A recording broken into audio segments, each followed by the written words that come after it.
हरे कृष्णा। यहाँ श्रीमद् भगवद गीता के चतुर्थ अध्याय के 14वें श्लोक का विवेचन करने का अल्पसा प्रयास है। ओम श्री परमात्मने नमः।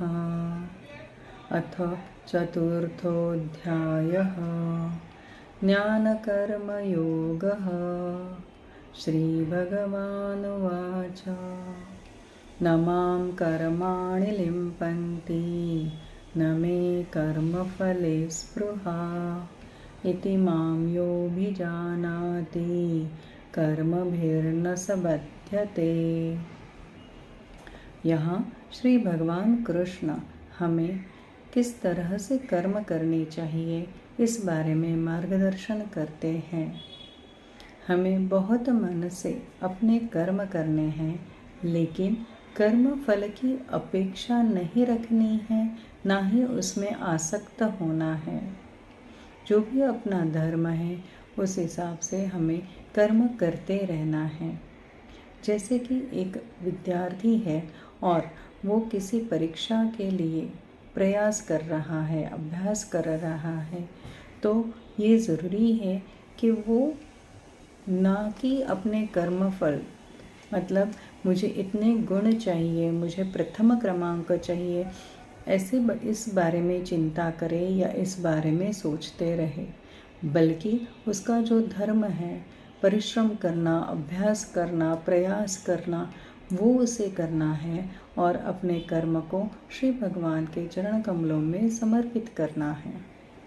जो व्यक्ति यह सत्य जान लेता है और सफलता असफलता सुख दुख जो भी कर्म फल हो उससे मन विचलित नहीं होने देता, वह व्यक्ति किसी भी कर्म से बंधित नहीं होता या उससे आलिप्त नहीं होता, आवृत नहीं होता, और वही ज्ञानी कहलाता है। सर्वं श्रीकृष्णार्पणमस्तु। हरे कृष्णा। मी भगवद्गीतेच्या 3ऱ्या अध्यायाचा 6वा श्लोक एक्सप्लेन करण्याचा प्रयत्न करत आहे। ओम श्री परमात्मने नमः।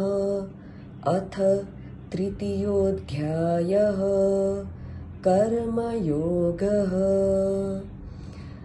कर्मेन्द्रियाणि संयम्य य आस्ते मनसा स्मरन् इन्द्रियार्थान् विमूढात्मा मिथ्याचारस्य उच्यते।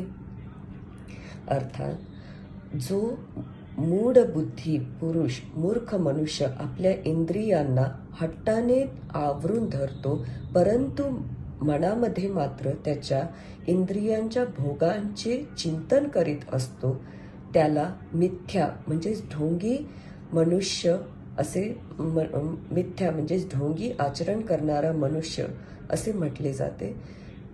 म्हणजे स्वतःची फसवणूक करणारा दांभिक असे म्हटले जाते। उदाहरणार्थ उपवास करून अन्नामध्ये लक्ष असणे।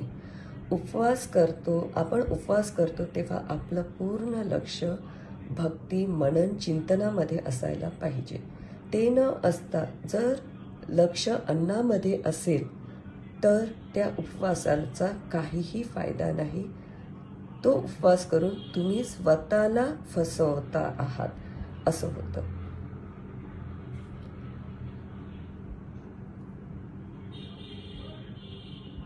श्री कृष्णार्पणमस्तु। हरे कृष्णा। ओम श्री परमात्मने नमः। अथ नवमोऽध्यायः राजविद्या राजगुह्ययोग।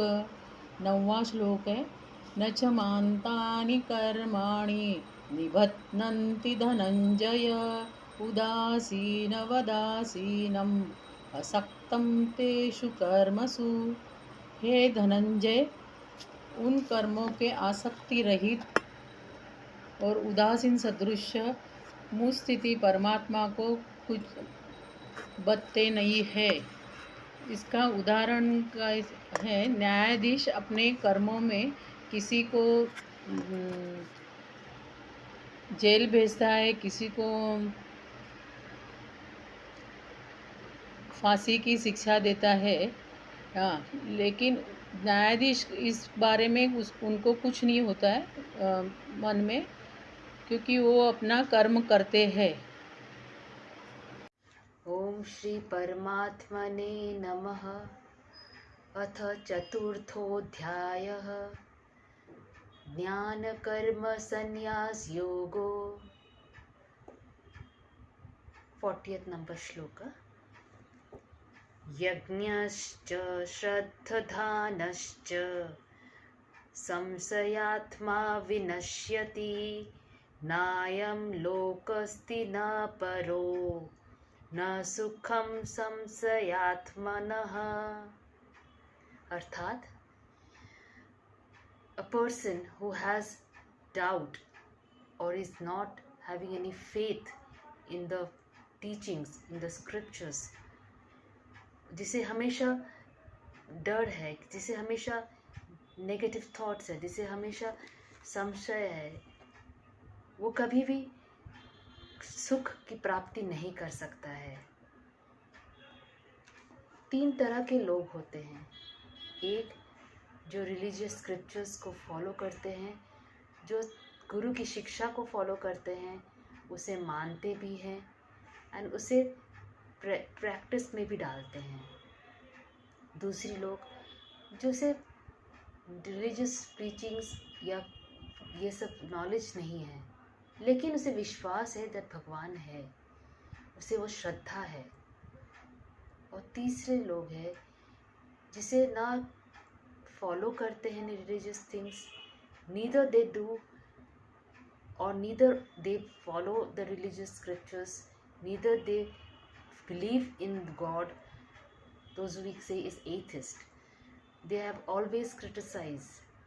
These type of people are the third type of people who are never happy in anything. They're always negative. They never get happiness. They never get peace. जिसे हमेशा डाउट रहता है, wherever they are going, whatever they see, to a simple extent, if they want to go and eat somewhere, someone's house they go, they have a doubt that this person might be feeding him some rotten food or some poison, and this doubt will not let him enjoy the food that has been served. That not the person will never enjoy the food, neither will enjoy the sitting there. He is always in the doubt. He is never at peace. So we should always be devoid of this doubt. We should always try to be the person. हरे कृष्णा। आज मैं श्रीमद् भगवत गीता के 2य अध्याय के 14वें श्लोक का विवेचन करूंगी।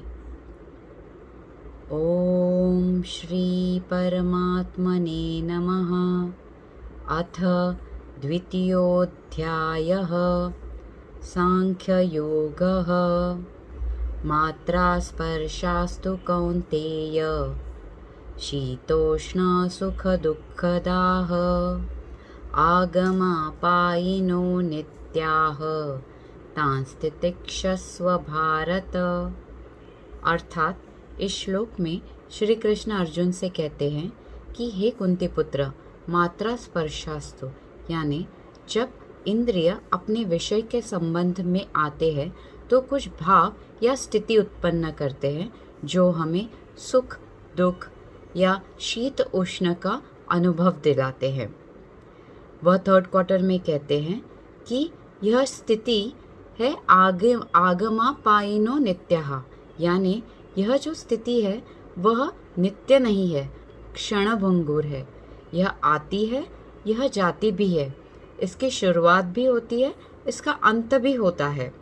तो और 4th क्वार्टर में वह हमें इस समस्या का निवारण भी बताते हैं।